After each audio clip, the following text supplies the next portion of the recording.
Hi friends, welcome back to my channel. I have not neglected you, don't worry. I've just been very busy this summer.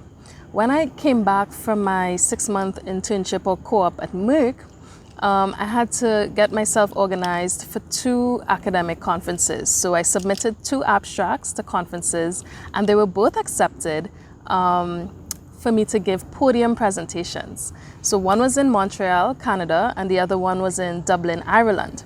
So I was really trying to make sure my talks were crisp and that I was prepared and ready to execute these 2 presentations. Now, this is very new for me because I have never been to an in-person academic conference before.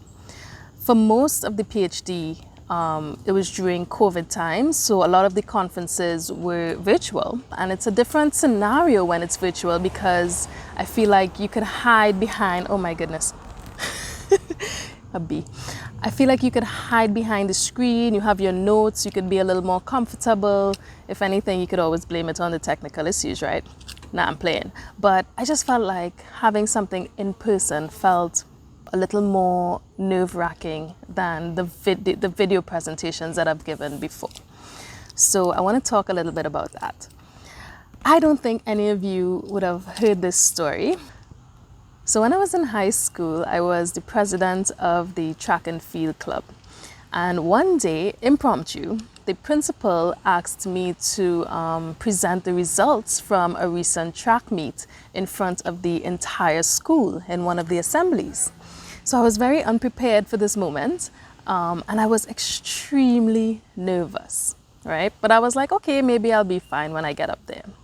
But when I got up there to present the results, all sorts of different things started happening. I started like doing this weird mouth sound after every sentence. I'll be like, okay, so the track and field team, and I kept doing that, and it was so annoying. And after the meeting, after assembly, people started teasing me. Like they would just walk by and make that clicking mouth sound, and it was so embarrassing. And ever since, I've always felt extremely afraid to get up in front of an audience and present something. Regardless of if I prepared for it or not, I would always be worried about what nervous tick would come out during the presentation to cause me years later of shame. So knowing that I had to do these 2 international oral presentations, of course, I would be like thinking back to that high school moment where I felt very uncomfortable, very embarrassed for a very long time. And I just wanted to make sure that everything was perfect. So I spent a lot of time getting my presentations together. I posted a video a while back about preparing for the presentations. It takes a lot of work, a lot of iterations, editing the figures, making sure they're perfect, and also running it through with, your lab or your PI or advisor to make sure that you have all the salient information in there. So I got all of that, ready to go. The only problem is I had to get over that nervousness aspect. So the first conference was in Montreal, Canada. This was International Society of Posture and Gait Research. And I was extremely nervous. My hands were extremely cold. I felt like my mouth was very dry. And I was just trying to calm down before the presentation. A lot of nervousness I've seen in other presenters at the conference would be either they had no eye contact with the audience. They just sat their entire presentation looking at their notes or looking down. Some individuals would, when it was time for questions, they would just try to brush off the answers really quickly. You can hear it sometimes in others' voices when they speak. You hear that like croaky nervousness in the voice. And I was just worried that, I would execute any one of the above symptoms of nervousness when getting in front of a large audience. And unfortunately for that presentation, I did experience a lot of that nervousness because it was my first in-person presentation to an academic audience. So, like they can come with any kind of questions and get you on spot. And it's kind of like, what are you going to do? How are you going to answer something that you don't know in front of so many people just looking at you thinking, oh, well, you're supposed to be smart. So why don't you know the answer?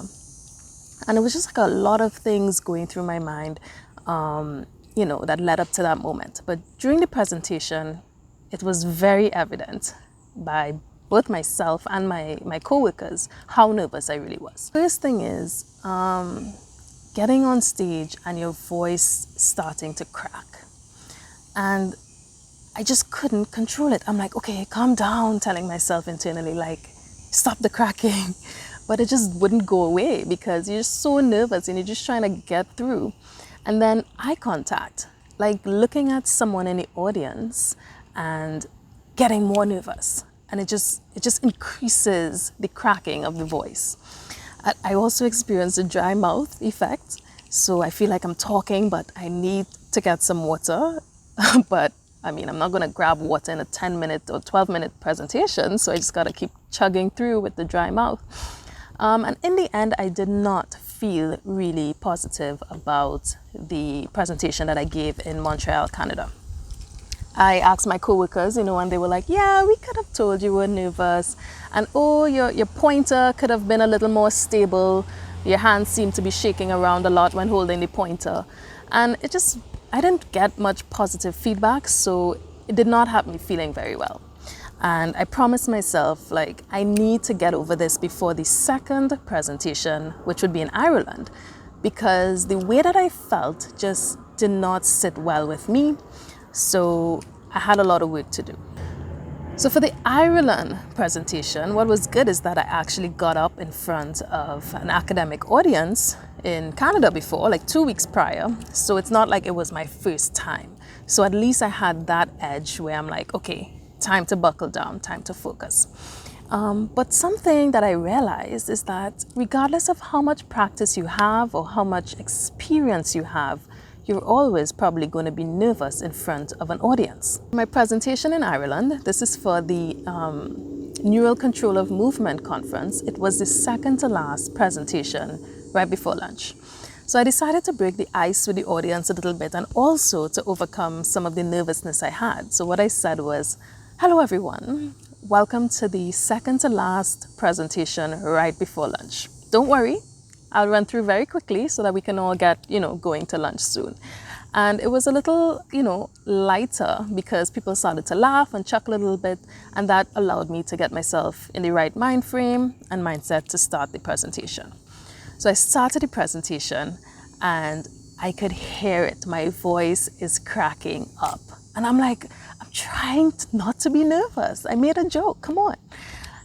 And it's cracking. And I'm like, okay, focus. There's nothing you could do about the previous cracks that you just heard, but you can stop the future cracks, hopefully. So I looked out into the audience and I saw people actually staring at me, like they're really looking and, like trying to absorb the presentation. So I'm doing this internal battle of, oh my God, they're listening to me, but I am focusing on something else. I'm focusing on my nervousness and how to calm it down.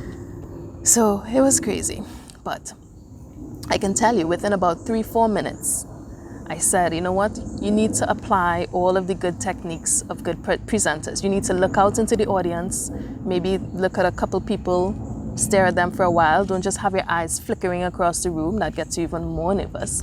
So I stared into the audience and I saw one girl really looking at me. So I was like, okay, I'll focus on this person. And I looked at her and she's looking at me and I'm just like going through the presentation. I decided to slow down a bit so people could understand. And I realized that over time, my voice stopped that cracking sound, nervous cracking sound that it was making. So I was like, okay, this is going better. Looking out into the audience again, people are looking at me as I'm looking at them. And that helped me feel a little more confident about what I was saying. And even if people were like looking at the screen, the presentation, I felt like, okay, you could really slow down now and try explaining what's going on. And it seemed like people were understanding. So by the time I ended my 12-minute presentation and it was time for questions, I saw so many people get up. It was at least 5 to 6 people get up to stand in front of the mic to ask me questions. And of course, that brought on the second wave of nervousness. It was like presentation nervousness, now don't embarrass yourself with the answers nervousness. So It was funny because one person asked two questions, but they asked it back to back. So it was like, okay, I have two questions. Here's question one and here's question two. And I was like, oh, okay, great questions. But after I said that, I forgot the questions. Like my brain just couldn't remember what the questions were. So I had to say, great questions. Could you repeat the first one again? And I immediately was like, come on, Taniel, reel it in. So she nicely repeated it and I was like, okay, great, yes, because I had the answer prepared. I answered those questions. There were a couple other questions I was able to answer seamlessly. So I was like well prepared for those. And then there was one question that just threw me off. It was like, first of all, the question lasted at least a minute. So I was trying to like keep up and articulate the question and memorize what the person said before. And it was just kind of, convoluted for me. In that setting, I feel like if it was offline and we're having a conversation, I'd be able to like ask more follow-up questions during. I tried to pick apart pieces of the question and answer them. But I did explain to the individual that, I don't have a good answer for you right now. I'll have to look into it. And the person was like, okay, great. Funny enough, after the presentation, she came up to me. She said, oh, I'm so sorry for asking that question. That was unfair. I was just so interested in your work. And I was like, oh, no, you're good. Like, I'm sorry I couldn't answer it. But, it was a good question. And I'd, look into it a little further. And, so many people came up after and were like so intrigued with the work. They were asking me detailed questions, technical questions. They were like, hey, I want to pick your brain on something. What do you think about this? And I'm like, oh, this is cool. Like I'm actually enjoying this conference because I feel like my research was well received and, people understood what was going on and hopefully I didn't embarrass myself too much in front of the stage.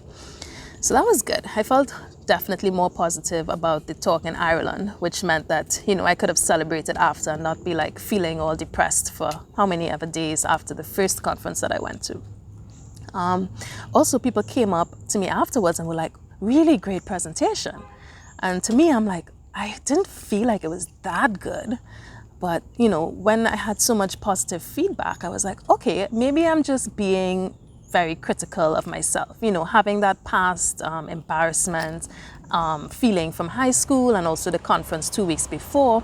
Maybe, I was getting down on myself and being hypercritical of the different aspects of the presentation that I felt maybe I could have done better at. But in the end, luckily I had my mom. My mom was there. She recorded the presentation for me. So playing it back, like watching that video, I was like, oh wow, it doesn't sound that bad. Like I do hear the cracking, but it's not terrible as I felt on stage. On stage, I was like, oh shoot, I am messing this up again. But the video actually, I was like, Mom, it sounds good. She's like, I know. She's like, I'm your mom, so I could hear it, but maybe others aren't hearing it as, we can because we know each other. And I was like, maybe she's right.